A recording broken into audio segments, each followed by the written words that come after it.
So what is the motivation myth? When you're forming a new habit, we are always told that if you just keep repeating the habit and find the motivation to do it, then it will be sustained. The reality we now know from neuroscience is that motivation is really very hard to sustain. Like the Stanford professor B.J. Fogg explains in his book Tiny Habits, motivation is a very fickle and undependable companion.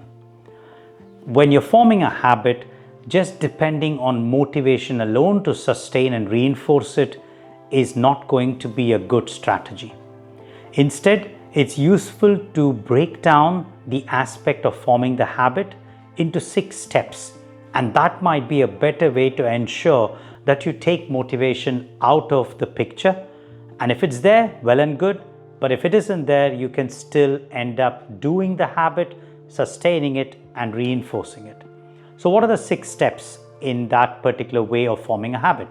The first step is to clarify what outcome or value you want. So for example, you might say that yes, your desire is to do a walk for even 2 to 5 minutes. The second step is to explore what are the behavior options that you have. Are there things that you're already doing that you could tag this walk to? For example, you may have some time where you are going to spend with family, so tagging this activity to the walk would be a good way to perform step 2. The third step is to have what B.J. Fogg describes as a golden prompt. These are some short, simple, easy things that you're already doing, and you can tag this new habit that you want to a habit that you're already doing. It's important to have these kind of golden behaviors, and that makes it easier to start off this behavior from there.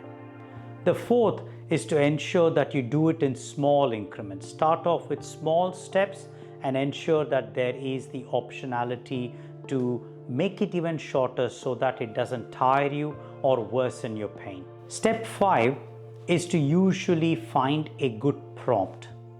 This would mean a set of activities like your golden behavior, but a prompt that is anchored on. So you could just mean that you have left your shoes near the door, and that means that the prompt's already there for you to get into your walking boots in order to complete the walk. And finally, the 6th step is to celebrate the success.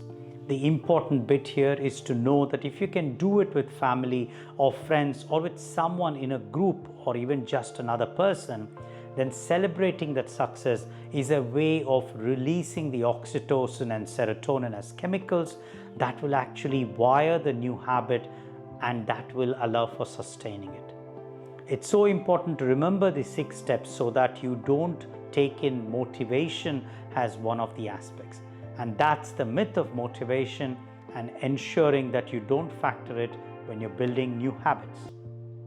Thank you for watching the videos. I hope you're getting value from them. Don't forget to subscribe and hit the bell button for notifications on when the next videos are to be released.